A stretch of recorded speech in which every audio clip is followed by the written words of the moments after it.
अस्सलामुअलैकुम, welcome back to my YouTube channel. कैसे हैं तो हम दोस्त। मशहूर तरीन अदाकारा की बोरी बंद लाश, जी हाँ, पाकिस्तान की सीनियर तरीन अदाकारा, वो कोई और नहीं बल्कि हम यहाँ बात करें आयशा ख़ान की। जी हाँ, आयशा ख़ान कराची में मुक़ीम हैं।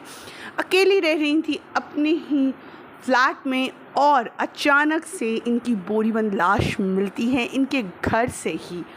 और जब मोहल्ले वालों को उसकी स्मेल आना शुरू होती है उनके घर से, और जब 1122 पर फ़ोन किया जाता है और जब दरवाज़ा खोला जाता है उनके फ्लैट का, तो आगे उस बोरी में कोई और नहीं बल्कि ख़ुद आयशा ख़ान थी।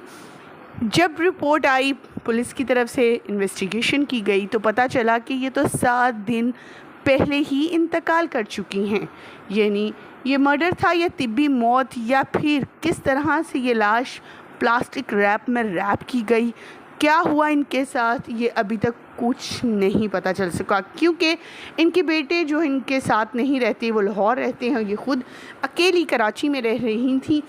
तो इनके साथ होने वाला रूनमा ये वाक़या काफ़ी तकलीफ़देह है। शोबिज़ इंडस्ट्री तो हिल कर रह गई है कि पाकिस्तान की सबसे सीनियर अदाकारा, जिसकी अदाकारी को लोग बहुत ज़्यादा पसंद करते हैं, इनकी फैमिली के और भी मेंबर्स, बड़ी छोटी बहन भी शोबिज़ से मुंसलिक रह चुकी है, अपना नाम और मकाम बना चुकी हैं। और आयशा ख़ान की तो क्या ही कहना, जिन्होंने बहुत से मशहूर ड्रामे किए जिसमें शमा, अरूसा वगैरह सारे फ़हरिस्त हैं।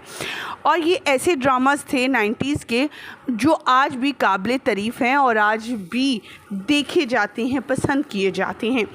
आयशा ख़ान की इस तरह से लाश मिलना और इस तरह से गुमनाम तरीके से उनका कत्ल हो जाना या उनका इंतकाल कर जाना काफ़ी ज़्यादा शॉक्ड है। क्योंकि अभी तक पोस्टमार्टम रिपोर्ट नहीं आई, ना पोस्टमार्टम किया गया है, सिर्फ इस वजह से क्योंकि उनके फैमिली मेम्बर कोई यहाँ मौजूद नहीं है। उनका बेटा लाहौर से आ रहा है, वो आएगा, उसकी इजाज़त से पुलिस जो है इन्वेस्टिगेशन आगे बढ़ाएगी।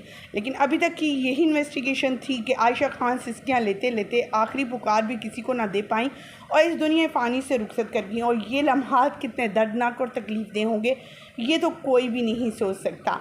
हमारी दुआ है कि अल्लाह ताला, मौत तो बरहक है, सबको आनी है, लेकिन इज़्ज़त के साथ आए और अल्लाह ताला चलते फिरते लेकर जाए। आयशा ख़ान की इस मौत पर शोबिज़ इंडस्ट्री तो ही कर रह गई है। लोगों का कहना है कि काफ़ी दर्दनाक और तकलीफ़देह मनाज़िर हैं। सबसे पहले इनके इंतकाल की खबर आपके और हमारे हम सब के फेवरेट अदाकार खालिद अनम ने दी, और ये पोस्ट भी हमने शेयर की जिसमें खालिद अनम ने इनके बारे में बताते हुए बताया कि वो इंतकाल कर गई हैं और इनका इंतकाल 5 से 7 दिन पहले हुआ था, लेकिन अभी कंफर्मेशन पोस्टमार्टम रिपोर्ट के बाद किया जाएगा।